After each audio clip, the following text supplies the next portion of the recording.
months. This is Democracy Now!, democracynow.org, The War and Peace Report. I'm Amy Goodman with Nermeen Sheikh. 3 years ago this month, our next guest, Navy Lieutenant Steve Simmons, was stationed aboard the USS Ronald Reagan off the coast of Japan. The aircraft carrier provided humanitarian assistance in the days after the massive 9.0 magnitude earthquake and tsunami devastated Japan's northeast coast. Simmons, along with thousands of other emergency responders on the USS Reagan, were diverted from their naval exercises in the Pacific Ocean and steered to Japan's decimated coastline to distribute food parcels, clothes, and blankets to victims. At the time, they were unaware they were entering into an unprecedented nuclear crisis, a triple meltdown at the Fukushima Daiichi nuclear power station. Shortly after returning home, Steve Simmons blacked out while driving. Then he began regularly experiencing gastrointestinal problems and soaring fevers. Within months, Simmons' legs buckled. He was no longer able to walk. He's one of many first responders who say they've experienced devastating health ailments since returning from Japan, health ailments ranging from leukemia to blindness to infertility to birth defects. Simmons is now part of a class-action lawsuit against the plant's operator, Tokyo Electric Power Company, or TEPCO, that accuses the utility of failing to disclose the risks of radiation exposure. Navy sailor Lindsay Cooper and Marine Matthew Bradley are also part of the lawsuit. It's degenerative disease in my lower back, and I have no family history of it, and I have no accident that could have caused it, and I have some digestive problems as well, and stomach pain as well. Right now I have a lot of weight issues and thyroid issues that I didn't have before I came in, and issues that I didn't have after I had my child. But I'm just, I personally can't afford to go to a doctor and get checked out like the others can. I'm kind of almost nervous, if you want to say. I'm really nervous to find out what's going to happen. That was Lindsay Cooper and Matthew Bradley speaking to the Ecological Options Network. Now, recently obtained phone conversations suggest the U.S. Navy was also aware of the risk faced by sailors on the USS Ronald Reagan responding to the Fukushima disaster. The conversations, obtained under the Freedom of Information Act, feature naval officials who acknowledge that even while 100 miles away from Fukushima, the carrier was exposed to levels of radiation that were 30 times greater than normal. The transcript also contains discussion of health impacts that could come within a matter of 10 hours of exposure, including thyroid problems. However, the Navy leadership continues to deny sailors were exposed to harmful levels of radiation, even though those aboard were later told to scrub the ship and equipment in protective suits. Democracy Now! Invited a member of the Navy to join us on the show, but they declined. However, Lieutenant Greg Relson of the Navy's office did speak to us briefly, saying service members who participated in Operation Tomodachi, the Fukushima relief effort, were not at risk of radiation poisoning. There's no indication that any U.S. personnel supporting Operation Tomodachi experienced radiation exposure at levels associated with the occurrence of long-term health effects. The Tri-Surface Dose Assessment and Registry Working Group studied the available data. Their report, which was peer-reviewed by a non-government council of subject matter experts, determined that the highest whole-body dose to any crew member doesn't present any risk greater than normally accepted during everyday life. Well, for more, we are joined now by three guests. In Washington, D.C., Lieutenant Steve Simmons is with us, the U.S. Navy sailor who served on board the USS Ronald Reagan, participating in the class-action lawsuit against TEPCO. This April, Simmons will medically retire from the military. In San Francisco, California, we're joined by one of his attorneys, Charles Bonner, who's representing the class-action lawsuit. And via Democracy Now! Video stream from Yokohama, Japan, we're joined by Kyle Cleveland, sociology professor and associate director of the Institute for Contemporary Asian Studies at Temple University's Japan campus in Tokyo. Cleveland's recent article in the Asia-Pacific Journal is called "Mobilizing Nuclear Bias: The Fukushima Nuclear crisis and the politics of uncertainty. In it, he published transcripts of the Navy's phone conversations about Fukushima that took place back in March of 2011, 3 years ago at the time of the disaster. We welcome you all to Democracy Now! Let's go first to Lieutenant Steve Simmons, the U.S. Navy sailor who participated in the Fukushima relief efforts. Can you talk, Lieutenant Simmons, about what happened on March 11th, 2011, 3 years ago? Where were you, and what were you called to do? Well, after the earthquake and tsunami that devastated the shores of Japan, the Ronald Reagan had already been on a scheduled deployment, and following that earthquake and tsunami, we were called away from our exercise there in the Pacific to provide humanitarian assistance to the citizens of Japan. And what happened next? We arrived on, if I remember correctly, the 12th of March, so the following day, which had been after the first reactor had already melted down. And the understanding of everybody on board was that there's no health risk, no dangers as far as the radiation exposure goes. At one point, we had actually sat in the plume off the reactor for approximately 5 hours, and another time we actually had to secure the water system because we actually had brought contaminants up into the water. How close were you to it? Honestly, at this point, I hear conflicting stories each time.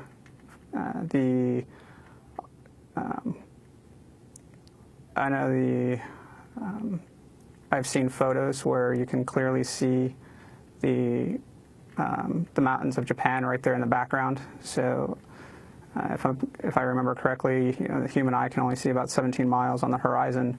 So you're clearly within visible distance, but then there's also reports that we were no closer than 160 miles. So at this point, which one's accurate? I'm not exactly, I would have to believe the photos.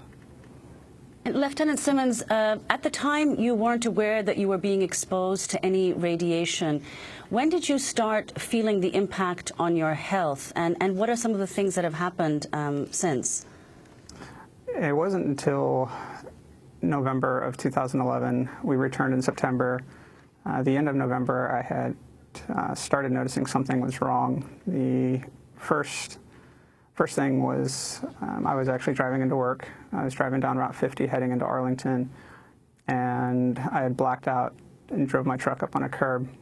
Following that, I started coming down with what maybe I thought was just maybe a flu, started running fevers.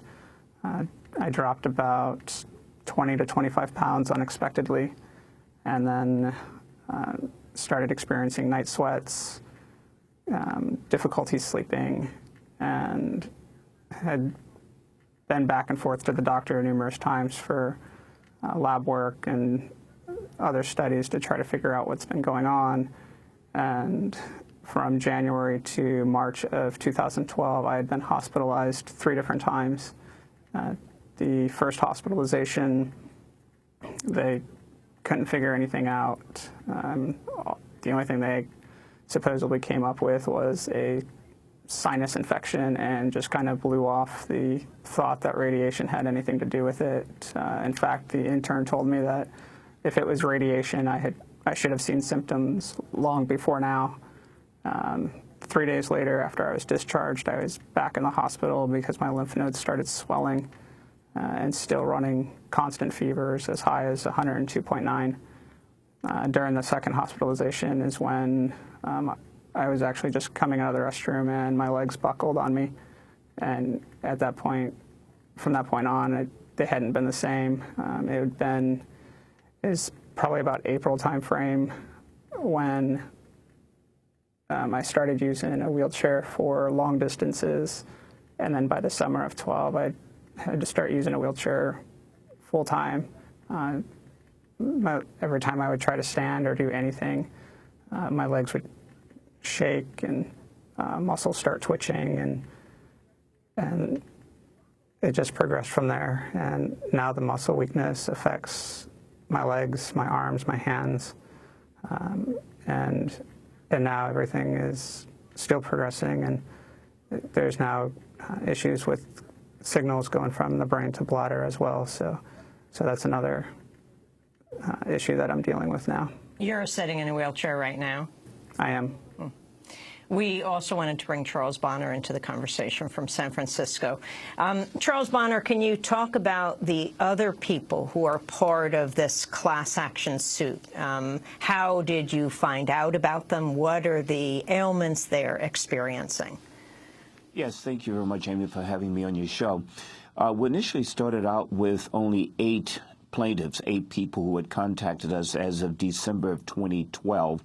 By June of 2013, we had 51 sailors and Marines who had contacted us with various illnesses, including thyroid cancers, testicular cancers, brain cancers, unusual uterine problems, excessive uterine bleeding, all kinds of gynecological problems, problems that you do not see in a population of 20-year-olds, 22-year-olds, 23-year-olds, even 35-year-olds, as is Lieutenant Simmons, his age.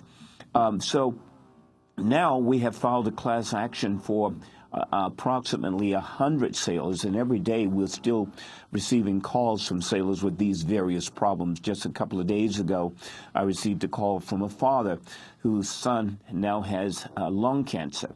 The total number of sailors who responded to this Operation Tomodachi, Tomodachi is a Japanese word meaning friend, so this was an operation help our friends. The total number of U.S. sailors who responded was approximately 24,000, but there were a total of 70,000 U.S. servicemen and women who ultimately were first responders, and that include servicemen and women who were based in Japan. So we have filed this class action lawsuit on behalf of all of them, because one thing is very clear. They all were exposed to radiation. We can debate the level of radiation, and we are not suing the Navy, and we're not accusing the Navy of having done anything improper. Of course, no one in the Navy would knowingly expose these young sailors and Marines to high levels of radiation, radiations that one commander measured at 30 times normal, and 30 times more than what TEPCO, the Tokyo Electric Power Company, represented to the public and to the U.S. Navy. The responsible party for these young sailors' injury is the Tokyo Electric Power Company, the 4th largest power company in the world. Tokyo Electric Power Company failed to tell the public, including the Navy, that they were in an active meltdown. They had triple meltdown following the earthquake and the tsunami. They didn't have batteries. They didn't have backup power. They didn't have any kind of auxiliary water supply to cool these reactors down. They actually called to the headquarters of Tokyo Electric Power Company for the power company to dispatch batteries to them, and they did. But the trucks carrying the batteries got mired into traffic because of the tsunami. So meanwhile, you have these managers frantically in the dark trying to figure out what to do. They sent their workers out into the dark to get car batteries. So these workers in the storm, raising their hoods, extracting car batteries, going back in with flashlight, trying to figure out how to connect the batteries to the water supply so that they can cool the reactors. Meanwhile, these young sailors on board of the USS Ronald Reagan are cruising into this unknown. They do not know all of this disaster is occurring, but more importantly, TEPCO does not tell them that they're in an active meltdown, that the reactor number 1 has melted down within 4 hours following the earthquake, and there have been all kinds of explosions. Major releases are happening. There's radioactive releases, including 300 tons of radioactive water is being released into the Pacific Ocean. And as Mr. Simmons will tell you, these young sailors were using this desalinated water. They were bathing in it. They were brushing their teeth with it. They were cooking with it. And so they were ingesting this radiation both through food and water as well as the air. And now they're all sick. And so we have to put the sailors first. This is Operation Tomodachi. Now it's Operation Help Our Friends, the U.S. sailors and young Marines. They have all kinds of problems. I'd like to just take 1 second and read you Just a paragraph from one declaration from one of our young lady sailors. She's 32, and she states that, quote, during Operation Tomodachi, I began having migraine headaches, irregular menstrual cycles, knee surgery, breast surgery, and leg surgery to remove unexplained mass from these areas. This radiation not only hurts the young sailors, but it hurts their offsprings. This is a declaration from the wife of a sailor who writes in her declaration to the court, my husband was exposed to radiation particles while assigned to the 7th Fleet on the USS Ronald Reagan, assisting in Operation Tomodachi beginning in March of 2011. As a result of this exposure, our son, who was born on November 14, 2012, at 8 months was diagnosed with brain and spine cancer.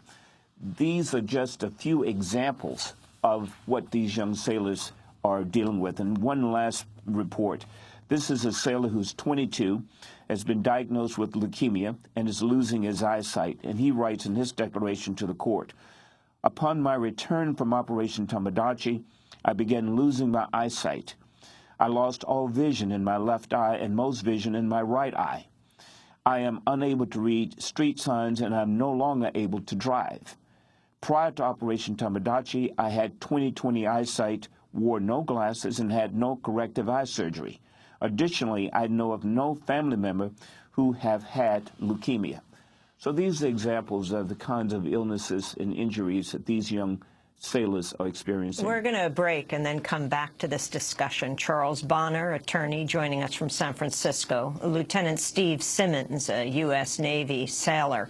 And when we come back, we'll also be joined by Kyle Cleveland. He's a professor. He'll join us from Yokohama, Japan, to talk about documents he obtained of backstage conversations among U.S. officials about the radiation risk at the time that all of this was happening 3 years ago this month. This is Democracy Now! Back in a minute.